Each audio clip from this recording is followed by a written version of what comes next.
ሃይ እንዴት ናችሁ? አንድ እውነት እነግራችሁ ነው። በዚህ ሳምንት ወደ መፈተኛ ማዕከላት ስትገቡ የሚሸኟችሁ የአካባቢ ሰዎች፣ መምህራን፣ ርዕሳነ መምህራን፣ የትምህርት አመራሮች አጨብጭበው ወደ ፈተና ማዕከላት እንድትገቡ የሚያደርጓችሁ የሚሸኟችሁ፣ አይዟችሁ ባይ ባይ ምናምን የሚሏችሁ ሰዎች ወደ ፈተና እንድትገቡ ያደርጓችኋል እንጂ ኋላ ላይ ፈተና ልሳካ ብሎ ብትመለሱ ይህን አቀባበል አታገኙትም። ማንም እናንተ የተሻለ ውጤት እንድታመጡ ያው ለደንቡ ሊያስብ ይችላል እንጂ ሌት ተቀን ሊጸልይላችሁ ግን አይችልም። ወይም ደግሞ ድንገት ፈተና ውስጥ በሚፈጠር አላግባብ የሆነ ነገር ውጤታችሁ የሆነ ነገር ቢሆን ያ ያጋጠማችሁ ነገር ለነዛ ሰዎች በጣም ግልጽ ሆኖ እንዲረዷችሁ አያደርግም። እኛ ድሮ ስንማር ምንማረው ለመምህራን ይመስለኝ ነበር ፐርሰናሊ መማረው ለወላጆች ምናምን ይመስለኝ ነበር። በቃ ሰው እንድማርለት የሚፈልግ መምህራን ደስ ብሏቸው ሲያዩ ሲያጨበጭቡልኝ ጎበዝ ሲሉኝ ሲሸልሙኝ ምናልባት እኔ የኔ ደረጃ መጨመር የኔ ማደግ የኔ መማር ለእነዚህ ሰዎች በጣም ደስታ የሚፈጥርላቸው ይመስለኝ ነበር። ነገሩ ወደ ላይ ከፍ እያልኩ ሲሄድና ዩኒቨርሲቲ ምናምን እያልኩኝ ቀናት እየተቆጠሩ ባሉ ቁጥር እነዚያ ሰዎች ዙሪያዬን ሳያቸው እንደሌሉ ሲገበኝ ልክ ሙያቸው ነው በዛ ሰዓት። ስለዚህ ተማሪዎችን ማበረታታት ትምህርት ነው ማለት ቀስቅሰው ትምህርት ቤት እንዲገቡ ማድረግ ማን መጣ ቀረ ያሉ አቴንዳንስ መያዝ ያ ሙያቸው ነው እንጂ እስከ መጨረሻው በጽናት እናንተ የተሻለ ቦታ እስክትደርሱ የሚያግዟችሁ ሰዎች አይደሉም በመሰረቱ። ምናልባት በዚህ ፈተና ላይ አላግባብ በሆነ መንገድ ቅድም እንዳልኳችሁ ዛሬ የምነግራችሁን ነገሮች ልብ ሳትሏቸው ቀርታችሁ በሚፈጠር ስህተት ውጤት ሳይሳካ ቢቀር አሰብስበው የሚጠብቋችሁ በእናንተ ጭንቀት ምክንያት ኪሳቸውን ለማደለብ ቪው ለመሰብሰብ እንዲህ አሰብስበው የሚጠብቋችሁ ሰዎች አሉ። ትምህርት ምን ያደርጋል? ዩኒቨርሲቲ ምን ይሰራል? ቲክቶክ ክፈቱ፣ ዩቲዩብ ክፈቱ፣ ሶሻል ሚዲያ ማኔጅመንት ያበላል፣ ግራፊክስ ዲዛይን ያበላል ምናምን ይሏችኋል። በነፃ ግን ያን ትሬኒንግ አይሰጧችሁም። ያን ትሬኒንግ ለመውሰድም ኮምፒውተር ያስፈልጋችኋል። ወግ ያለው ስልክ እንኳን የላችሁም በዚህ ሰዓት። ምናልባትም ደግሞ ያ ነገር የሚሆነው በባዶ አይደለም፣ ማወቅ ይጠይቃል። ምናልባትም ያን ትሬኒንግ የሚሰጧችሁ ሰዎች ከዩኒቨርሲቲ የተባረሯቸው ዩኒቨርሲቲ መግባት የሚቸግራቸው ሰዎች ናቸው። ምናልባትም እነዛ ይህንን የሚሏችሁ ሰዎች ከጎን የተለየ ገቢ የሚያገኙበት ሌላ ሚንስ ስላላቸው ነው እንጂ በእርግጥም እነዛ የጠቀሷቸው የስራ አማራጮች ከማንኛውም ሙያ ጎን ለጎን የሚሰሩ እንጂ እንደ ብቸኛ ተደርገው ሊያዙ አይችሉም። ስለዚህ አሁን ላይ ያለው የሃይ ስኩል ድሮፕ አውት ሜንታሊቲ ሊቀር ይገባዋል ማለት ነው። የሃይ ስኩል ድሮፕ አውት ሜንታሊቲ ክብር ሳይሆን ውርደት ነው ሊሆን የሚችለው። ማውቃቸው ለምሳሌ እስከ 3ኛ ድረስ ተፈትነው ያለፉ እልህ አስጨራሽ ሂደት የሄዱ ሰዎች አሉ። አልፎ እኮ ዩኒቨርሲቲ አለመግባት ይቻላል። ዛቴስ ብዙ የምናያቸው ሳይንቲስቶች ዩኒቨርሲቲ ተማሩ አይደሉም። ብዙ መጽሐፍት የጻፉ የተመራመሩ የሀገራችን እውቅ ደራሲያን ዩኒቨርሲቲ ቀመስ አይደሉም። አያውቁትም፣ በሩንም እንኳን አያውቁትም። ምናልባት ለሽልማት ዩኒቨርሲቲ ገብተው ሊሆን ይችላል እንጂ ለትምህርት ዩኒቨርሲቲ የገባ የታወቀ ደራሲ የለም። ማለት አብዛኛዎቹ ቀደም ያሉትን ስንገመግም ስናይ ታሪካቸውን ስናነብ ማለት ነው። ስለዚህ በፕሮሚስ መሰረት ለመጨረሻ ጊዜ ይሆናችኋል ብዬ የማስበው ከዚህ በፊት የሰራኋቸውን ቪዲዮዎች እንኳን ባታዩ በጣም የሚጠቅማችሁ ቪዲዮ ነው የዛሬው ቪዲዮ። ምናልባት እነዚህ ነገሮች ልብ ማትሏቸው ከሆነ በህይወት ዘመናችሁ የሚጸጽታቸውን ስህተት ትሰራላችሁ ማለት ነው። ዌልካም ቱ ዚስ ቻናል ኤክሶሌ ክላስ። አዲስ ከሆናችሁ ሰብስክራይብ አድርጉ። ምናልባት ደግሞ ነባር ጓደኞቼ ከሆናችሁ ደግሞ ዌልካም። ቪዲዮን ላይክ ብታደርጉ ምናልባት የተጨነቁ ብዙ ጓደኞቻችሁ ስላሉ ትደርሱላችኋላችሁ ማለት ነው። አምና ምናልባትም ወይም ከዚህ በፊት በነበሩ ዓመታት በእንዲህ አይነት ሰዓት ለመድረሴ ይጸጽተኛል ኖርማሊ። ዘንድሮ ግን የተለያዩ ቪዲዮዎችን የሰራው እናንተን በደንብ በሞራል እየተዘጋጃችሁ እንደሆነ ስመለከት ከምትሰጡኝ ፊድባክ አንጻርም ሳየው እጅግ በጣም ደስተኛ ነኝ። በዚህም ስኬታማ እንደሆነ አስባለሁ። ለማንኛውም ከዚህ በፊት በነበሩ ቪዲዮዎች ምናልባት የዘንድሮ ፈተና በ20/80 የፓሬቶ ፕሪንሲፕል በሚባለው መሰረት እንደሚመጣ ነግሬያችኋለሁ። የ80% የሚባለው ነገር ኖርማሊ እንድታልፉ ስለመፈልግ ነው እንጂ በጣም ቀላሉ ደግሞ ጀነራል ኩዌሽን እንደገና መካከለኛ ተብሎ 2 ካቴጎሪዎች እንደሚኖሩት ነገር ግን ለምሳሌ 50 30 እያልኩ ባወራችሁ 50 ላይ ብቻ አምሯችሁ ፎከስ ቢያደርግ 50 ላይ መጣ ይችላል እና 80ው ላይ እንድታተኩሩ ምናልባት ምንድን ነው የሚባለው ጨረቃዋ ላይ ያነጣጠረ ቢያንስ ኮከቧ ላይ ሊያርፍ ይችላል ይባላል እና ሰፋ አድርጎ ማሰብ ጥሩ ነው። ስለዚህ አሁን 80-20 ያልኳችሁ ለጥናት ለዝግጅት እንዲጠቅማችሁና ምን ይሆን የሚል ሀሳብ የመጣባችሁ ግልጽ እንዲሆንላችሁ ነው እንጂ ኖርማሊ 100 ላይ እንድታተኩሩ ነው የሚያስፈልገው። ምክንያቱም እነዛ 20 ጥያቄዎች የሚባሉት በተለይ ለሜዲሲን ለህግና ሌሎች ስፔሻሊቲ የትምህርት ክፍሎች ምናልባትም የተለያዩ ዩኒቨርሲቲዎችንም ለመምረጥ ሊሆንም ይችላል። ምናልባት እነሱ ላይ የተለየ ክራይቴሪያ ስለሚያስፈልግ ምንም እንኳን ሁሉም ተማሪ የፍሬሽማን ኮርስ የሚማር ቢሆንም አንዳንዶች ከሀገር ውጭ የሚወጡ ትኖሩ ትችላላችሁ። ምናልባት ሀገር ውስጥ ቢሆን በጣም የተሻለ ትምህርት ማግኘት የሚችሉባቸው በጣም ደስ የሚሉ ዩኒቨርሲቲዎች አሉ። ምናልባት እነሱ ጋር ለመግባትም የተለየ ውጤት ክራይቴሪያ ሊኖረው ስለሚችል ለዛ ተጠቅመውበት ሊሆን ይችላል። ስለዚህ እነዚህ ቻሌንጅ የሚያደርጉ 20 ጥያቄዎች ለእንደዚህ አይነት ተማሪዎች በተለይ ለማፎካከር እንደሆነ የፈተናዎች አገልግሎት መግለጫ ውስጥ ይታወቃል። ምናልባት ከዚህ በፊትም እንዳልኳችሁ የ80-20 ፕሪንሲፕል እንግዲህ ተማሪው ምን ያክል ማለፍ እንዳለበት ምን ያክል ማለፍ እንደሌለበት የግድ የሚወሰን ስለሚሆን ብዙ ተማሪ እንኳን ምናልባት ከ50 በላይ በጣም ብዙ የሚያመጣ ከሆነ ሁሉም ሊያልፍ አይችልም። ስለዚህ ማለፊያው የግድ 50 ነው ማለት አይደለም። በህግ የተደነገገ አይደለም 50 በመሰረቱ። ስለዚህ 60 70 ሊሆን ይችላል ብዙ ተማሪ የተሻለ ውጤት የሚያመጣ ከሆነ ማለት ነው። በዚህ አጋጣሚ እናንተ ብዙ እውቅና ስለማይኖራችሁ ዩኒቨርሲቲዎች በሶስት የተከፈሉ ናቸው። የምርምር ዩኒቨርሲቲዎች የሚባሉ አሉ። ቀደም የሚል ወይ ደግሞ እድሜያቸው ቆየት ያሉ ልክ እንደነ ባህር ዳር እንደነ አዲስ አበባ ዩኒቨርሲቲ አይነት የምርምር ዩኒቨርሲቲዎች ተብለው ተቀምጠዋል። በሁለተኛ ወይ ደግሞ ሁለተኛ ካቴጎሪ ላይ ደግሞ አፕላይድ ሳይንስ የሚባል ደግሞ የተግባር ተኮር ትምህርት ላይ የሚያስተምሩ እንዲሁ ዩኒቨርሲቲዎች አሉ። ሌሎች ደግሞ ሶስተኛው ረድፍ ላይ ያሉት ደግሞ የኮምፕሬሄንሲቭ ጄኔራል የሆነ እነዚህ ዩኒቨርሲቲዎች የሚለዩት በምንድነው? ይሄ ሶስቱ ካቴጎሪያቸው ከተልዕኳቸው አንጻር ተልዕኮ የሚባል ነገር አለ። ዩኒቨርሲቲዎች ተመሳሳይ ነገር ላይ ብቻ አይደለም የሚጠበቀው። ስለዚህ ማን ምን ላይ አተኩሮ መስራት እንዳለበት የተሰጣቸው የራሳቸው ተልዕኮ አላቸው። ሪሰርች ዩኒቨርሲቲ ስንል ምናልባት እዛ ሪሰርች ዩኒቨርሲቲ የምትገቡ ከሆነ ትልቁ ትኩረታቸው ሪሰርች ላይ ይሆናል ማለት ነው። ሪሰርች ደጋግሞ የሆነ ነገር ለማወቅ አዳዲስ ነገሮችን ለማግኘት ያሉ ችግሮችንም ለመፍታት የሚያተኩር ራሱን የቻለ በጣም ሰፊ ሳይንስ ነው። በነገራችን ላይ ሪሰርች በመስራት ነው አንዳንድ ከፒኤችዲ ጀምሮ ያሉ የትምህርት እድገቶች ወይም ደግሞ እስከ ፕሮፌሰር የሚባለው ደረጃ ድረስ የሚደርሰው በሪሰርች ነው። ምናልባት እንደ ኢንፎርሜሽን እንዲሆናችሁ ነው። አፕላይድ የሚባሉ ዩኒቨርሲቲዎች ደግሞ ምናልባት ተግባር ተኮር ነው። ሙሉ ለሙሉ በቢሮዎች ሆነ በኢንዱስትሪዎች የሚሰጡ ወይ ደግሞ ያሉ ሙያዎችን በትምህርት ዘርፉ ላይ ገብተው ኦልሬዲ ካሪኩለም ሪቪው ስለተደረገ ተከልሷል። ካሪኩለም የሚባል ነገር አለ። ስለዚህ ሌላ ቪዲዮ ሰራላችኋለሁ። ዝም ብላችሁ ሳትማሩ አልኖራችሁም። ስለዚህ 12 ዓመት የቆየ ካሪኩለም አለ። አሁን ላይ ደግሞ በየዲፓርትመንቱ የራሳቸው የሆነ ካሪኩለም አላቸው። እዛ ነው የምትገቡት።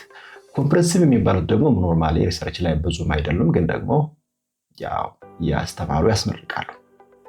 ይህንን የምላችሁ የ20 ጥያቄዎች ምናልባትም የዚህ ቻሌንጂንግ የሚባሉ ጥያቄዎች በጣም አስፈሪ የሚባሉ ወይም ደግሞ ለጎበዝ ተማሪዎች ብቻ የሚቀርቡ ጥያቄዎች ናቸው። ምናልባት የእነዚህ ጥያቄዎች ዋና አገልግሎት ለዚህ ሊሆን ይችላል የሚል ግምት አለኝ። ለማንኛውም እኔ የመጨረሻ ቪዲዮ ሊሆን ይችላል ብዬ ስለማስብ ነው ሰፋ ላደርገው የፈለኩት ማለት ነው። ስለዚህ በጣም ዝግጅት እንድታደርጉ ያስፈልጋል። ከዚህ ቀጥዬ የምነግራችሁ ወደ 11 ወሳኝ የሆኑ በጣም ባጭሩ ነው የምነግራችሁ ወሳኝ የሆኑ በጣም የሚጠቅሟችሁ የፈተና ስትራቴጂዎች ናቸው። ወደ እነሱ እንሄዳለን። በጣም ጥሩ። የመጀመሪያው አስፈላጊ ሰነዶችን ማዘጋጀት። አስፈላጊ ሰነዶች። ስለዚህ ምናልባት ዘንድሮ ባለው መርህ መሰረት አብዛኞቹ ሃይስኩል ላይ እንደሆኑ ይታወቃል። ምናልባት የኮምፒውተር አቅም የሌላቸው ሃይስኩሎች ካሉ ደግሞ ዩኒቨርሲቲዎች ላይ ገብተው እንደሚፈተኑ ይታወቃል። ዞሮ ግን በየትም ይሁን በየት ኮምፒውተር ቤስድ ወይም ደግሞ ሲቢ ኮምፒውተር ቤስድ ቴስት ሲቢቲ ስለሆነ አብዛኛውን የግድ የሚያስፈልጋችሁ ዶክመንቶች አሉ። ከዚህ መካከል ለምሳሌ የትምህርት መታወቂያችሁ አስፈላጊ ነው። የናሽናል አይዲ የሚባለው አስፈላጊ ነው። እንደገና ደግሞ ለፈተና የተመዘገባችሁበት የሬጅስትሬሽን አይዲ አስፈላጊ ነው። ዩዘር ኔም ይባላል። ዩዘር ኔም ልክ ለፈተና ስትመዘገቡ ኦንላይን ፈተናዎች ዩዘር ኔም አላቸው። ኮምፒውተሩ ጋር ስትገቡ ልክ ልምምዱ ላይ እንዳያችሁት ዩዘር ኔማችሁን መርሳት የለባችሁም። ከዛ ደግሞ ቴምፖራሪ ፓስወርድ ይኖራቸዋል። ከዛ ፈተናው ሊጀመር ጥቂት ደቂቃዎች ሲቀሩት በፈታኙ አማካኝነት ወይ ደግሞ እዛ ውስጥ ባለው በአይቲ ቴክኒሽያኖች ያ ቴምፖራሪ ፓስወርድ ሊቀየርላችሁ ይችላል ማለት ነው። ከዛ በኋላ ነው ፈተና የሚጀምረው። ምናልባት በዛ ሰዓት የምትደርስም ዋን ታይም ፓስወርድ የምትባላለች እሷን ያስገባላችኋል ፈታኙ፣ ወይ ደግሞ እዛ ያሉ የፈተና አስተባባሪዎች ይኖራሉ። ዞሮ ዞሮ ግን መረጃችሁን አጠናክራችሁ መያዝ አስፈላጊ ነው። እነዚህ ነገሮች የሚያዙ ስለሆነ ጀስት እነሱን በሆነች ነገር እንግዲህ ወንዶች ከሆናችሁ በኪሳችሁ ልትይዙ ትችላላችሁ። ሴቶች ደግሞ ምናልባት ጀስት ያዙት፣ በቃ በሆነ ነገር ያዙት። እዛ ውጭ ያሉ ነገሮች የማይያዙትን አትይዙ። ዞሮ ዞሮ እነዚህም ነገሮች በወረቀትም ሆነ ጻፋችኋቸው ማሳየት ትችላላችሁ። ይሄ ዩዘር ኔሜ ነው፣ ሬጅስትሬሽን አይዲ ነው ምናምን ብላችሁ ምናልባት ልታሳዩ የሚችሉበት እድል ስላለ ሰነዶችን መያዝ በጣም ከመጣደፍ እና ብዙ ሰዓት ከመፍጀት ስለሚያድናችሁ በጣም ወሳኝ ነው ማለት ነው። ስለዚህ የመጀመሪያው ምንድነው? ሰነዶችን በትክክል መያዝ። ሁለተኛው ብዙ ሰው የሚፈተንበትና አብዛኛው ሰው ልብ የማይለው ነገር ከአጉል ጭንቀት መራቅ ነው። በባህላችን የሚባል ነገር አለ። ሰርገኛ መጣ በርበሬ ቀንጥሱ ምናምን ጀስት ጊዜው አልቋል፣ ኦልሬዲ አልቋል። አሁን ላይ በጣም እንዲሁ ይሄ ነገር ጠፈኝ የሆነ ይሄ ነገር አየሁት፣ ይሄ ነገር ፈተና መጣ ይሆን ምናልባት ይሄ ነገር ተበላው፣ በቃ አለቀልኝ፣ በቃ አሁን ከወደቁ የት ነው የምገባ? እንዲህ አይነት ነገሮች አሁን ላይ የሚያስፈልጉ አይደሉም። በመሰረቱ ማን እንደሚያልፍና እንደማያልፍ በእርግጥ ወደ ሳይንስ ስንመጣ ሊታወቅ ይችል ይሆናል። የሰራ ያልፋል፣ ያልሰራ ያልፍ የሚባለው ነገር እንዳለ ቢሆንም አንዳንዴ ግን ደግሞ ከዚህ የተለዩ ከሰዎች ኤክስፔክቴሽን ውጭ የሆኑ ነገሮች አሉ። በቃ በተለያየ መንገድ በጣም ጎበዝ ተማሪዎችም ሊወድቁ ይችላሉ። እንደዚሁ ደግሞ ያን ያክል የማትጠብቋቸው ሰዎች ደግሞ የተሻለ ውጤት አምጥተው የምታዩበት እድል ደግሞ በጣም ሰፊ ሆኖ እናገኘዋለን። ኤኒዌይ ይህን አወቅ አላወቅ የሚል አላስፈላጊ ጭንቀት አሁን አያስፈልግም። የሚያስፈልገው ምንድን ነው? እስካሁን ድረስ የተነበበውን ነገር ወደ ውጤት ለመቀየር ተረጋግቶ መስራት ብቻ ነው። ይህ ሁለተኛው ወሳኝ ነገር ነው። ሶስተኛ አሁንም እኔ በጣም የምጠቀምበት የጠቀመኝ በጣም ፈትሽ ያየሁት ከፈተና እንደወጣችሁ መልስ አለመጠያየቅ። ይህን ስነግራችሁ አብዛኞቻችሁ ምናልባት ምንድነው ምናምን ልትሉ ትችላላችሁ። አንዳንዴ ከመስራት በላይ አሰራር ይበልጣል። አሰራር ጉልበትን ሊቀንስ ይችላል፣ ስለ ቀጣይ አቅምም ያዘጋጃል። ከፈተና እንደወጣችሁ ለምሳሌ የመጀመሪያ ፈተና እንደተፈተናችሁ ወዲያው እንደወጣችሁ ፈተናው ይሄ እንደዚህ አይነት ጥያቄ ስትሉ ቀጣይ ያለ ፈተና ይጠብቃችኋል። ምናልባት እንኳን የሰራችሁትን መልስ ከጓደኞቻችሁ መልስ ጋር ያልተገናኘ ቢሆን ምን ያክል ጭንቀት ውስጥ እንደምትገቡ አስቡት። ስለዚህ የሚሻለው ነገር እንዲህ አይነት ወሬ የሚያበዙ ጓደኞች ካሏችሁ መራቅ ነው። ከነሱ ጸጥ ማለት ነው። በቃ ፈተናው እስኪለቅ ማለት ነው። ከፈተና ወጣችሁ ጨረሳችሁ። ልክ ከፈተና ክፍሏ ስትወጡ ጨረሳችሁ። እንዲያ ብቻ አይደለም። ልክ ያ ኮምፒውተር ሰሚት ከተደረገ በኋላ ስለዛ ኮርስ ያላችሁ ኦቨርኦል ይሰካል ማለት ነው። ፈተናው አልሳካ ብሎ ሌላ ጊዜ ማትመለሱ ካልሆነ ስለዚህ ጀስት መጀመሪያ ፈተና ለቀ ስለዛ ማውራት አይቻልም። እንዲህ በማድረግ አእምሯችሁን በጣም በብዙ እጥፍ ስራውን እንዲሰራ ማድረግ ትችላላችሁ ማለት ነው። ተጠቀሙበት። አራተኛው ምናልባት እንግዲህ በደንብ አላጥንታችሁ ከሆነ ወይ ደግሞ ያጠናችሁትን ነገር ያወዛግባችሁ አንዳንድ ለምሳሌ ድሮን ሲዘጋጅ ምናልባት ኒሞኒክስ የሚባሉ አሉ። ኒሞኒክስ ማለት አጫጭር ማስታወሻዎች ናቸው። አጤሬራ ማለት አይደለም። ለምሳሌ አንድ ነገር ልንገራችሁ። እነዚህ ቁጥሮች አሉ አይደል? ሞኖ፣ ዳይ፣ ትራይ፣ ቴትራ የተባለ የሚቆጠሩት እና እስከ 10 ድረስ መሸምደድ በጣም ብዙ ጊዜ ስላላየኋቸው ምናልባት ለፈተና የነገር ቢመጣስ። ምክንያቱም ኬሚስትሪ ላይ ዳያቶሚክ፣ ፕላቶሚክ የሚባሉ ነገሮች አሉ። ባዮሎጂም እንዲህ አይነት አቆጣጠሮች አሉ አይደል? ታውቃላችሁ። ስለዚህ ይህ ነገር ምንድን ነው? በቃ አወዛጋቢ ነገሮች ናቸው። በዛ ሰዓት በቃ ካለመዳችኋቸው የቆያችሁ ስትጠቀሟቸው በህይወት አጋጣሚ ምናልባት ያን ቁጥር ስትጠቀሙት ነው እንጂ በጣም አስቸጋሪ ነው እና ምን ብዬ ያዝኳቸው መሰላችሁ? ሚዲቲቲቲ ፎህ አነድ ብዬ ከ1 እስከ 10 ቁጭ። ሚዲቲቲቲ ፎህ አነድ። ፎህ ማለት PHOND። ፒ ፔንታ ነው፣ ኤች ሄክሳ ነው፣ ኦ ኦክታ ነው፣ ኤን ኖና ነው፣ አንድ ዲ ዴካ ነው ብዬ ያዝኩት ማለት ነው። ልክ እንደዚህ ለምሳሌ የኬሚስትሪ ልክ ለምሳሌ በሰዎች ስም እየተመሰለ የሚያዙ የኬሚካል የፔሪዮዲክ ቴብል አለ አይደለ? ያ በተለይ ኢነርጂ ሌብላቸውን ማስታወስ በጣም አስፈላጊ ሊሆን ይችላል። የኮንፊግሬሽን ለማስታወስ እንዲሁ የግሩፕ እና ፔሪድ ሎኬሽናቸውን ለመያዝ በጣም ወሳኝ ነው። ኮንፊግሬሽን ያው በደንብ መልመድ አስፈላጊ ነው። ሶስት ነገር ምናልባት በብዙ ጊዜ ስለሚጠየቅ ማለት ነው። አንዳንዴ ደግሞ ሂስትሪ ምናልባት የወሰዱት ተፈታኞችም ስላላቸው ሂስትሪ ሊኖር ይችላል። ሂስትሪ ከቀን ጋር ማያያዝ ምናልባት እነዚህ መሪዎች ወይ ደግሞ ከዛ በፊት በታሪክ አጋጣሚ ምናልባት የተለየ ባህሪ የሚሰጣቸው ሰዎች አሉ። እነሱን አሁን ካሉ ሰዎች ጋር የሚገናኙላችሁ ከሆነ አያይዛችሁ የከሌን ይመስላል ምክንያቱም እንዲህ ስለሆነ ደግ የነበረን ሰው አሁን ካለ ደግ ከምትሉ ሰው ጋር ማቆራኘት፣ በዚያ ስም የሚጠራ የቅርብ የምታውቁት ሰው ካለ እንደዛው ጀስት እንዲህ አይነት ነገሮችን መጠቀም ዞሮ ሌብል እየሰጣችሁ ባጭሩ ልታስታውሱት የምትችሉበትን መንገድ መቀየስ በጣም እንደሚያዋጣ ይችዋለሁ። ታዲያ ያቸው ወረቀት ይዛችኋት አትገቡም፣ ግን ልክ እዛች ዶርማችሁ ውስጥ እያላችሁ ያን ያህል ወረቀት አትከለከሉም ይዞ ለመግባት። ምንም እንኳ አፈታተሹ ከባድ ቢሆንም ከባድ ነው በጣም አፈታተሽ ላይ በጣም ኮሜንት መስጠት የሚገባ ነው። ቴክኖሎጂ ተጠቅሞ የሚፈትሹ ከሆነ በጣም አሪፍ ነው። ከዛ ውጭ ምናየው አፈታተሽ አሁን ላይ ትንሽ የፕሮፌሽናሊዝም ጥረት ያለበት ይመስለኛል። ኤኒዌይ ይሄ ነገር ይጠቅማችኋል ብዬ አስባለሁ። ፎርሙላዎች ካሉ የኢኮኖሚክስ ሊሆን ይችላል፣ የፊዚክስ ሊሆን ይችላል፣ የኬሚስትሪ ሊሆን ይችላል። እነሱን ነገሮች ዘርዝሮ እስከ መጨረሻ ጊዜ ድረስ ምናልባት ሰፊ ነገር ስለማይሆን ይጠቅማችኋል ብዬ አስባለሁ። ኤኒዌይስ እስኪ ሞክሩት። አምስተኛው እና ብትተውት በጣም ስለሚያስፈልጋችሁ በተለይ በዚህ ሰዓት ስለማይሰራ በራስ መተማመን ያስፈልጋል። ወይም ከሰንበዴ እሰራለሁ ስሜ በዚህ ስለሚጀምር ስለተነጋገርኩት አንድ ሴክሽን ስለሆን የሚል የማያስፈልጉ ግምቶች አሉ። ይሄ ነገር አይጠቅም። አሁን እንዴት እንደማይጠቅም ባጭሩ ልንገራችሁ። ፈተናው በኮምፒውተር ነው ብያችኋለሁ። በኮምፒውተር ነው ማለት ደግሞ በወረቀት አይደለም ማለት ነው። በወረቀት ካልሆነ ደግሞ በጣም ለመቁጠር የሚያስቸግሩ ኮዶችን ማዘጋጀት ይቻላል በሉ አንድ። ስለዚህ በዛ ክላስ ውስጥ ለምሳሌ 36 ተፈታኝ ካለ በተመሳሳይ ሰከንድ ሁሉም 36ቱ ኮምፒውተር ቢታይ በተመሳሳይ ሰዓት ጥያቄው የተለያየ ሊሆን ይችላል እዛ ክላስ ውስጥ ማለት ነው። ስለዚህ 36 አይነት ኮድ አለ ማለት ነው።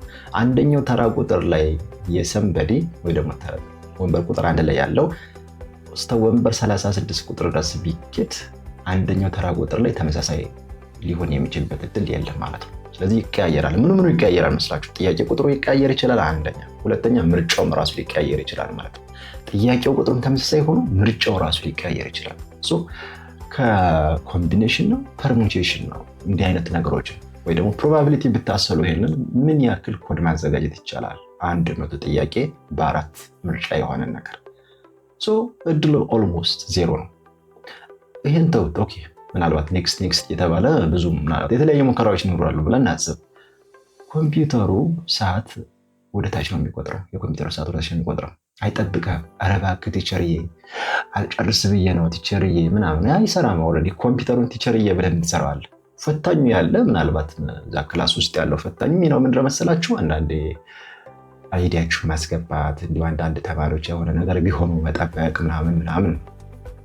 ታዲያ ከዚህ ፈታኝ ጋር የሚኖራችሁ መስተጋብር በጣም ወሳኝ ነው። እንዲሁ ዝም ብላችሁ እየተነሳችሁ ምናምን ማለት አትችሉም። የፈተና ህግ አስከባሪ ነው ማለት ነው። ትልቁ የስልጣን ባለቤት በዛ ሰዓት ፈታኝ ነው ማለት ነው። ሌላ ምንም አይደለም። ሱፐርቫይዘር ቺፍ ምናምን የሚባል ነገር እዛ አይሰራም ማለት ፈታኝ ነው። የዛች ክላስ ብቸኛው ተቆጣጣሪ የሚመለከተው እሱ ላይ ችግር ከተፈጠረ ነው ፈተናችሁ አደጋ ውስጥ የሚገባው በቀላሉ ማለት ነው። ስለዚህ በራስ መተማመን አስፈላጊ ነው። እሰራለሁ 12 ዓመት የተቀመጥኩት ከሰንበዲ ለመስራት አይደለም። ሰንበዲነት ጓደኞቻችሁ እንዲያሰሯችሁ ነው 12 ዓመት የተማራችሁት። እስኪ ደው ከነዚህ ሰዎች ጋር አብራችሁ ነው ያደጋችሁት። ኦኬ ደግሞ አንድ ማህፀን የተሰራችሁት ከነዚህ ሰዎች ጋር ጭንቅላታችሁ ምን ይሰራል? እነዛ ሰዎች እንዲያሳያችሁ የምትጠብቁ ከሆነ የእናንተ መኖር ስም ለቤት ነው። ዱፕሊኬሽን ነው እንዴ? አይደለም፣ እሱ አስፈላጊ አይደለም። ስለዚህ ከቻላችሁ መስራት ነው፣ ካልቻላችሁ ቀጣይ ዓመት ለመስራት መዘጋጀት ነው። እንደኛ ቻናል ኩረጃን አናበረታታም። ኩረጃ አንዱ የባርነት መንገድ ነው። 6ኛው ላይ ደርሰናል። እዚህ ላይ ደግሞ አሁንም ሁላችሁም ልብ የማትሉት ነገር ነው የምነግራችሁ። እዚህ ጋር ምንድነው ሁላችሁም ማስተዋል የሚያስፈልገው ነገር አእምሯችሁን የሚረብሽ የኤክስተርናል ወይም ደግሞ የውጭ የተለያዩ ስሜቶችን መቆጣጠር ነው። ደስም የሚሉ ሊሆኑ ይችላሉ፣ የሚያሳዝኑም ሊሆኑ ይችላሉ። በቀለቀ በዛች ቀናት ወይ ደግሞ በዚህ ፈተና ሳምንት የሚፈጠር የሚያስደስትም ይሁን የሚያሳዝን ነገር እናንተ ፈተናችሁን ተዋችሁት አልተዋችሁት የሚፈጠር ታሪክ የለም። ሰሞኑን እንዲሁም አንድ የሚገርም ልጅ የ8ኛ ክፍል ተፈታኝ ሰምታችኋል። በተደጋጋሚ እናቱ ትነግረው ነበር፣ ምንም ነገር ቢፈጠር ትምህርትህን እንዳታቋርጥ ትለው ነበር። እንደ አጋጣሚ በዛ ፈተና ሰዓት እናቱ አረፉ፣ አልተቀበሩም። ቁጭ እንዳለ ሬሳው ልጁ ፈተናውን ተፈትኖ ተመለሰ። ከተመለሰ በኋላ ነው የእናቱ ሬሳ የተቀበረው ማለት ነው። በሀገራችን ታሪክ ይሄ የመጀመሪያ ይመስለኛል። አይነት ጠንካራ ልጆች የሉም በዚህ ሰዓት። ምናልባት ይሄ ልጅ ለአንዳንዱ ሰው የጨካኝ ምናምን ሊል ይችላል። ምንም ነገር ቢሆን እናቱን ከዛ መንገድ አይመልሳትም። ነገር ግን ምናልባት ይሄ ልጅ ያለበትን ነገር ከዳር የሚያደርሰው ከሆነ የሆነው አይታወቅም። ዝሮ ዝሮ በዚህ ሳምንት የሚያጋጥም የሚያስደስትም ይሆን የሚያሳዝን ነገር አእምሯችሁን ባይቆጣጠረው የተሻለ ነው። አለዛ ከዛ የሚያሳዝን ነገር ጋር አብራችሁም ትሰምጡ ከሆነ ያው እንግዲህ እስከቀጣይ ፈተና ድረስ ማዘን ይመጣል ማለት ነው። የሚያስደስትም ቢሆን እንደዛው። ስለዚህ ብዙ ነገሮች አሉ በዚህ ዕድሜ የሚረብሻችሁ። ለምሳሌ የጾታ ግንኙነት ሊኖር ይችላል። እርስ በርስ ከጓደኛ ጋር ደስ የማይል ግንኙነት ሊኖራችሁ ይችላል። ብቻም የተለያዩ ነገሮች ከጸጥታ አካላት ጋር አላስፈላጊ ሰጣ ገባ ልትገቡ ትችላላችሁ። እሱ አንዳንድ ጊዜ ስሜት ይረብሻል። አንዳንዴ ክብደት ምናምን የምታነሱ ከነበራችሁ አንዳንዴ ውጥር ሊያደርጋችሁ ይችላል። ይህ መወጣጠር አሁን አያስፈልግም ለማለት ያክል ነው። ሴቶችም ወንዶችም አሁን ሙሉ ለሙሉ አእምሯችሁን ማድረግ ያለባችሁ ፈተናችሁ ላይ ቢሆን የተሻለ ነው። ሌሎች ነገሮች በኋላ ስለሚደርሱ ማለት ነው። ኦኬ ቻናሉ ኤክሰል ክላስ ማይድል በጣም ብዙ ያልታዩ ነገሮችን ነው የምነግራችሁ። 7ኛው ላይ ደርሰናል። 7ኛው አጉል የሚያነቃቁ ሱሶችን አለመጠቀም ነው። ቡና ጠጥታችሁ ማታውቁ ከሆነ በዚህ ሳምንት ቡና አትጠጡ። ጫት ሊሆን ይችላል፣ ሲጃራ። በዚህ ሳምንት ያልሆነ ነገር ምን ይሰራልኛል የምትሉት ነገር አይኖር። ይሄ ብቻ አይደለም፣ የገረማችሁ ነገር ቀምሳችሁት የማታውቁትን ምግብ አትብሉ በዚህ ሳምንት። ድንገት አንዳንድ ነገሮች አሉ። ሽንት ቤት የሚያመላልስ ነገር ሊኖር ይችላል። አይ ወደ ላይ የሚልም ነገር ሊኖር ይችላል። የሚቻል ቢሆን ባይበላ ይሻል ነበር፣ ግን ደግሞ ሳይበላ አይሆንም። በዚህ ሳምንት መጠነኛ ነገር መብላት አስፈላጊ ነው። የለመዳችሁትን ነገር ብትበሉት በጣም አሪፍ ነው። እንቅልፍ ደግሞ እጅግ በጣም አስፈላጊ ነው። በጣም በጥልቀት ማንበብ ግን ምንም አያስፈልግም። ስለዚህ የሚያነቃቃም ሆነ እንቅልፍ እንዲሁ እንዳልተኛ እፈልጋለሁ በዚህ ሳምንት። ለዚህ ደግሞ የሚያግዘኝ ይሄ መጠጥ ነው፣ ይሄ ምግብ ነው፣ አያስፈልግም። አሁን ላይ የምናያቸው የተለያዩ ኤነርጂ ድሪንክስ የሚባሉ አሉ። እንዲሁ ኃይል የሚሰጡ ናቸው፣ ማያደክሙ ምናምን። ይህ ነገሮች ባይዘው ኩላሊታችሁን ከጥቅም ውጭ ሊያደርጉም ይችላሉ። በዚህ ቅጽበት የሚፈጠረው ግን አይታወቅም። በኦቨርኦል ሜታቦሊዝማችሁ ላይ የሚፈጠር የተለየ ችግር ፈተናችሁ ላይ በጣም የተሻለ ትኩረት እንዳይኖራችሁ ስለሚያደርግ ቢቀርባችሁስ። 8ኛው አዎንታዊ ወይም ደግሞ ኦፕቲሚስቲክ ወይም ደግሞ ቀና አስተሳሰብን አእምሮ ውስጥ መሙላት። ነገሩ ለምሳሌ ፈታኙን ስታዩት ልትፈሩት ትችላላችሁ። የፈተና ስርዓቱን ስታዩት ቁጥጥሩ ሲበዛባችሁ፣ ፍተሻው ገና ከፍተሻው ጀምሮ ጭንቅ ጥብብል ይላችሁ ይችላል። አይ ይሄም ማለት ፊዚክስ ነው እንዴ? ኧረ በስመ አብ ማትስ ነው እንዴ? ኧረ እሱን አይነት አስተሳሰብ አያስፈልግም። አእምሮ ገና ከመጀመሪያው ከደከመ ምንም መስራት አይችልም። አንድ እንዲሁም በጣም የተለመደ አባባል ልንገራችሁ፣ በጣም ስለሚጠቅማችሁ ነው።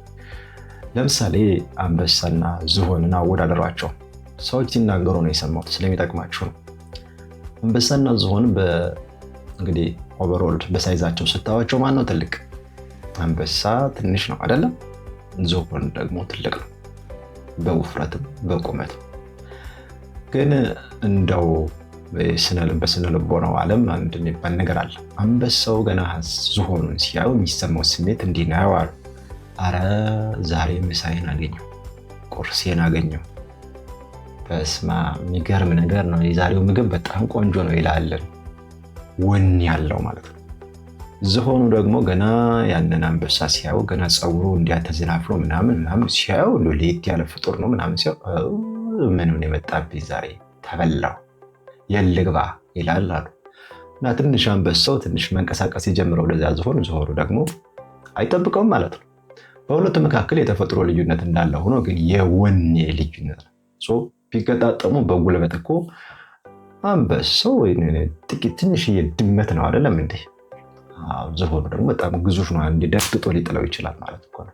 ይሄ ስነ ልቦና በጣም ወሳኝ ነው። እሰራለሁ ከማን አንሳለሁ የነበራችሁበትን ሁኔታ ማሰብ ነው። ብዙ ነገር አልፏል አይደለም? እኔ አስታውሰዋለሁ ምን ያክል ነገር እንዳሳለፍኩኝ።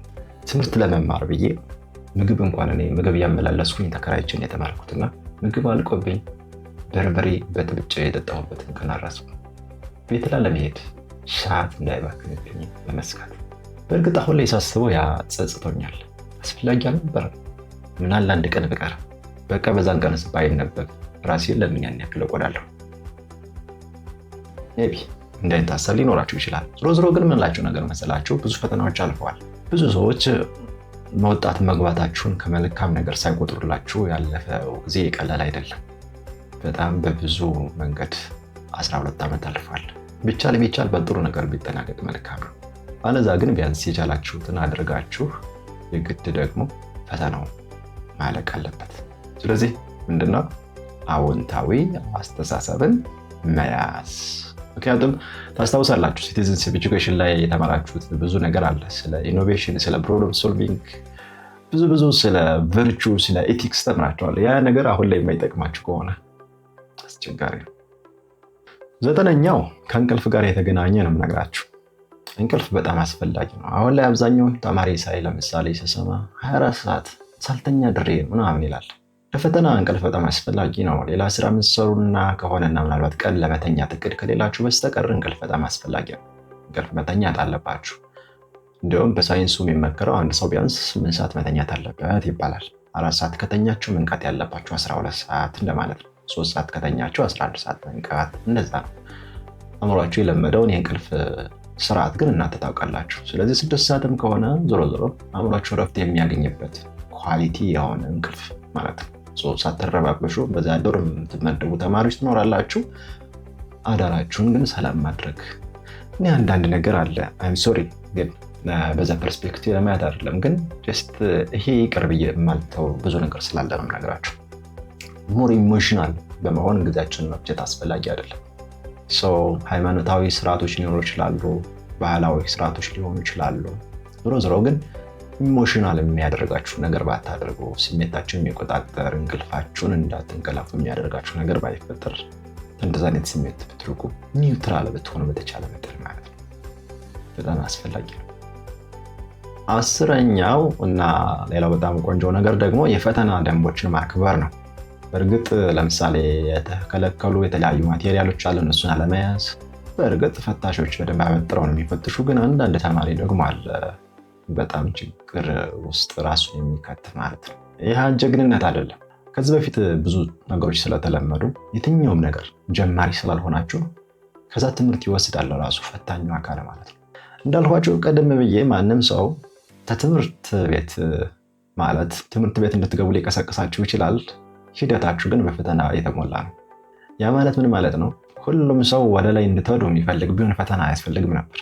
አንዳንዴ ፈተና አውቃችኋል አላወቃችሁም ብሎ ለመፈዘንም ብቻ ሳይሆን ማን ወደ ቀጣይ ማለፍ አለበት ማን የለበትም የሚለውንም ለማየት የሚያገለግል ነው። መለያ ነው ማለት ነው። ለማወቅማ ከሆነ ለምሳሌ ሁሉም 100 ቢያመጡ የግድ ሁላችሁም ወደ ዩኒቨርሲቲ አይባልም፣ ሁላችሁም ወደ ቀጣይ ክፍል ላይባል ይችላል። እርግጥ ክፍል ከዚህ ለየት ያለ ነገር ቢሆን ዞሮ አሁን ላይ ምንላችሁ ፈልጌ ነው፣ ለራሳችሁ ህይወት ራሳችሁ ናችሁ ኃላፊነት መውሰድ ያለባችሁ። እንዲሁ ቲቸርዬ እንዲሁ ስለሚያውቅሽ ምናምን ይህ አይነት ነገር አያስፈልግም። ስለዚህ የተከለከሉ ነገሮችን ይዞ ከመግባት መቆጠብ። ይዛችሁ ገብታችሁ ብትገኙ አውቶማቲካሊ ፈተናችሁ ይሰረዛል። በደንብ ማለት የሆነም ነገር ስለሆነ ማለት ነው። ኦኬ ከዚህ በፊት በሰራሁት ቪዲዮም ከበር አድርጌዋለሁ። የጊዜ አጠቃቀምን በተመለከተ ነው። አንድ ጥያቄ ላይ ቢያንስ ለምሳሌ ግን የተሰጣችሁ ደቂቃ ምን ያክል ነው? ያን ደቂቃ ለጥያቄ ቁጥር አባዙት። ጥያቄውን ስክሪኑ ላይ ወደዛ አካባቢ የናቪጌሽን ፒን አለ። ስለዚህ ፒን ይባላል። ስለዚህ መቶ ጥያቄ ከሆነ ከ1 እስከ 100 ታዩዋቸዋላችሁ ጥያቄዎች ተዘርዝረው። ስለዚህ የዛን ጥያቄ ቁጥር ማየት ትችላላችሁ። የተሰጣችሁን ደቂቃ ለጥያቄ ቁጥሩ አካፍላችሁ ምን ያክል ደቂቃ ነው ለአንድ ጥያቄ የተወሰነው ብላችሁ ማሰብ ትችላላችሁ። ለምሳሌ የካልኩሌሽን ጥያቄዎች ሊኖሩ ይችላሉ። በቀላሉ አስባችሁ የምትመልሷቸው ጥያቄዎች ሊኖሩ ይችላሉ። ዞሮ ክብደታቸው ተመሳሳይ ነው።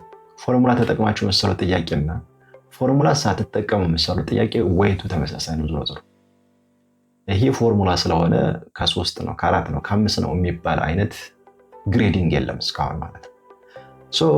እንዲሁ የሚሻለው ነገር ቀላል ነገሮችን መጀመሪያው ዙር ላይ መስራት። ባይዘው ያንን ቪዲዮ በ3 ዙር ጥያቄዎችን ከፍላችሁ እንዴት የተሻለ ውጤት መስራት እንደምትችሉ የሰራሁላችሁ ቪዲዮ አለ። ብታዩት በጣም ቆንጆ ነው። ባጭሩ ለመናገር ያክል መጀመሪያ አእምሯችሁ ላይ የመጣላችሁን በደንብ ሰርቶ መጨረስ፣ ከባዱን ነገር ፍላግ ቀይ ምልክት የሚያደርግላችሁን ማድረግ፣ ከዛ 30 ደቂቃ ሲቀራቸው ከባድ ጥያቄዎችን መስራት መጀመር በጣም የተሻለ ነው። ሌላው ደግሞ በኢትዮጵያ ስህተት መልስ ቅጣት የለውም። ስለዚህ ባዶ ባታደርጉት የሆነ ነገር በግምትም ቢሆን በተለይ በዚህ ኢሊሚኔሽን ሜተድ በሚባለው በግምት እየሰራችሁ ቢሆን ብትሞሉት ምን ይተዋቃል? ብዙ በግምት እየሰራ እኮ የሚያልፍበት ኬስ በጣም ሰፊ ነው። እስካሁን ድረስ እንሰማ ማለት ነው።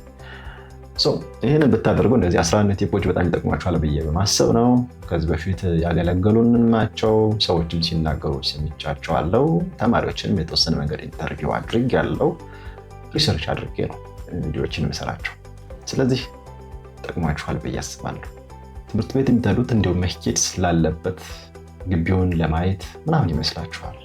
ዩኒፎርም ተለብሶ ያማረ ተለብሶ ያዝንጥ ተብሎ ወደ ትምህርት ቤት የሚከደው ነገር እንዲሁ ዝም ብሎ እንደ ባህል እንደ ከልት አይደለም፣ እንደ አምልኮ አይደለም። ትምህርት ቤት ዓላማው አንድና አንድ ነው።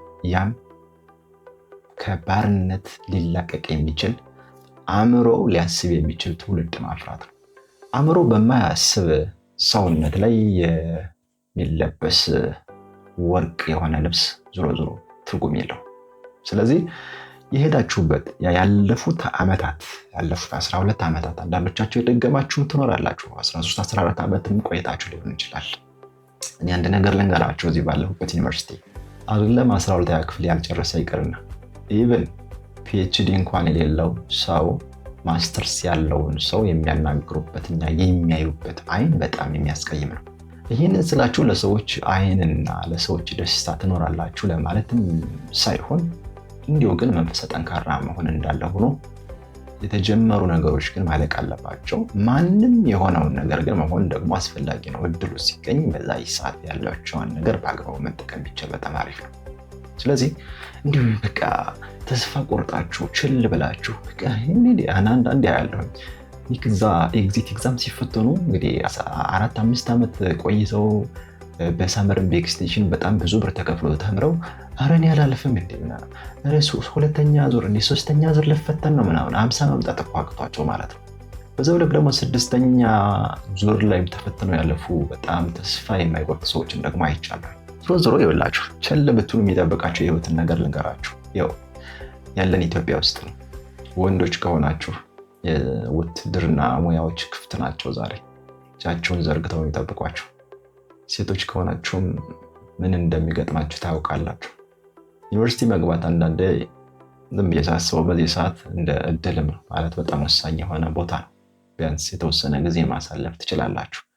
ቢያንስ ተረጋግታችሁ እንድታስቡ የሚያስችል ኢንቫይሮንመንት ነው። ራሳችሁን መጠበቅ ከቻላችሁ። ራሳችሁን መጠበቅ ካልቻላችሁ እንኳን ዩኒቨርሲቲ ቤታችሁም ያው ነው። ዋናው ሰው ራሱ ነው መጠበቅ ያለበት። ስለዚህ እንዳልኳችሁ ይሄ ዝም ብሎ ምንድነው ሶሪ ግን በቃ የሆነ ቅጥ ያጡ አካሄዶችን ማስተካከል አስፈላጊ ነው። ፈተናችሁን በትክክል መፈተን ማለፍ የሚቸግራችሁ አይመስለኝም። የሚቸግራችሁም ከሆነ በቀጣይ መሞከር አስፈላጊ ነው። ከዛ ውጭ አይሆፕ ወይኔ ያለሁበት ላይ ተመጣላችሁ ወይም ደግሞ የሚሆነው አይታወቅም በሆነ መንገድ እንገናኛለን ብዬ አስባለሁ። ዞሮ ይሄ ቻናል ኤክሶሌ ክላስ በጣም ወሳኝ ነገሮችን ይዘን የምንመጣበት ትምህርት ቤታችን ነው። ሰብስክራይብ አድርጉ፣ ላይክ አድርጉ፣ ጓደኞቻችን ወደዚህ ጋብዟቸው። የተጠቀሙበት ቻናል ነው ብዬ አስባለሁ።